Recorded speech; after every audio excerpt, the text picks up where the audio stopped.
Hi everyone, it's the close of the 2nd of March and my last overview for today is devoted to a new issue rather than ongoing military operation. As of 10 p.m. I've got no crucial information available since it's unclear where the Russian convoy is heading for. It's definitely moving somewhere, but where to is indistinct and fuzzy. The situation concerning Kharkiv is similarly ambiguous, and that's why we'll focus on it tomorrow in the first or second newscast. And now I'd like to discuss an equally important subject, which is how the Ukrainian regions should live after the Russian soldiers marched into them. An advisor to President Zelensky, Alexei Arestovich, claims fellow citizens must rush to the Russian tanks and armored vehicles, attacking them with Molotov cocktails. He'd better watch videos showing what's happened to those who made such a try back in Kherson. Arestovich can easily show off his intelligence from the president's office or out of the ground shelter in Kiev, but what keeps him from fighting as a partisan himself and setting a personal example? That is another well-distinguishable signal that the regime in Kiev can care less what will happen to the ordinary people. It's the prime reason why the regime's representatives haven't hesitated to deploy heavy military equipment in residential areas and apartment blocks, which results in retaliatory strikes from the Russian troops and inevitable civilian casualties. Such an outcome is totally neglected by the Kiev authorities. All their actions indicate their absolute indifference to the residents. The latter have to get by somehow, though.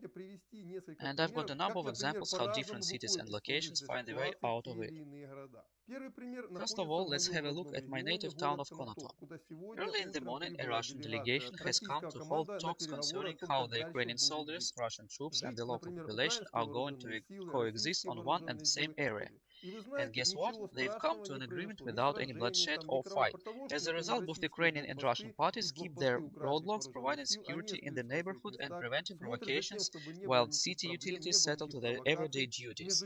Some restrictions are surely to take place. For instance, freight transport free movement is restricted around the town, which is however not the case with individual and municipal transport. The town is on its way to normal life. I'd like to draw your attention the Ukrainian troops secure the inner parts of Konotop, while the Russian soldiers are stationed outside the town. The residents keep on living their lives. What's the problem then? No problem whatsoever. On the contrary, a city of Tyrka has chosen an alternative way. Some locals fire their own neighbors to reach the highest possible degree of escalation. Moreover, a Ukrainian military unit garrison in Tyrka decided to fight to the last ditch, fulfilling Mr. Arestovich's plan. In particular, the soldiers tried to attack the convoy service support vehicles. As a matter of fact, the Russian troops faced no resistance marching through Ochtyrka. However, as the rear service support vehicles were attacked, the convoy came back and literally leveled the local military base to the ground. It was just wiped off the face of Ochtyrka with around 70 servicemen buried under the fallen concrete framing. It was just another alternative way to handle the problem in the same region. I reckon the first one is much more sensible. Nevertheless, there is a third way represented by the city of Kherson. Its mayor claims he has come to terms with the Russians. He puts it in a brilliant manner, mentioning it's neither agreement nor arrangement, it's just a sort of cooperation. Whatever he may call it, the point is that the city will keep on living and functioning. In any case, there is a valid agreement between the Russian party and the authorities of the city, where there is no single Ukrainian soldier to be found. Have a look at the message. Nobody encroaches on the national symbols, tears down Ukrainian flags, or seizes the area. Kherson lives its ordinary life, but with a curfew, which is necessary to avoid provocations initiated by madmen. I admit that a number of restrictions for civilians have been surely established, but there is no wonder since we live in wartime. There is nothing to do with it. Looking at the bright side, we can be confident that peaceful life will return. Shops are to open again, bakeries are to sell fresh bread.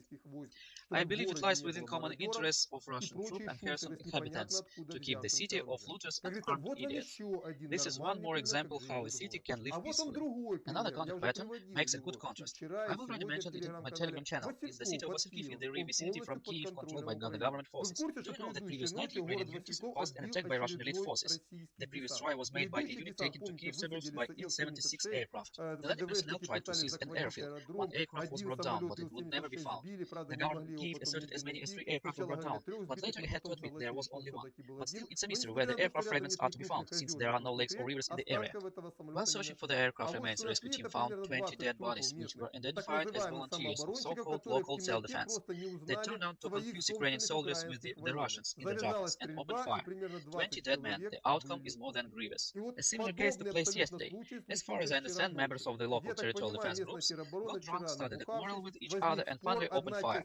The men who shot down their own comrades fell victims to their so-called colleagues who had initially taken no part in the mess.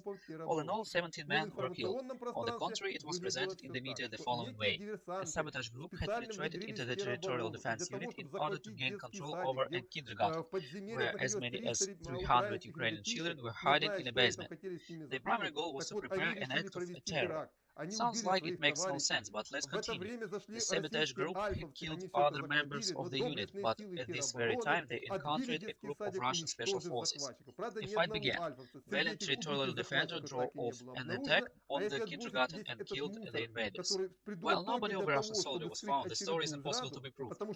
Some facts are unfortunately undeniable. This sort of news is fabricated to hide the truth that in the same city territorial defenders have killed over 40 within past few days. Among the losses are their own comrades. Can't you see that Ukraine is plunging into chaos? And now, why don't we compare these events with what's going on in Konotop, or even in Kherson? I would like you, citizens of Ukraine, to make a break and think which of three cities you would like to live in. I call for nothing. I simply describe how people live in three different parts of our country and how deep the difference between three big Ukrainian cities. That's what I meant to tell you in this video. See you tomorrow. I'll come back with a new video.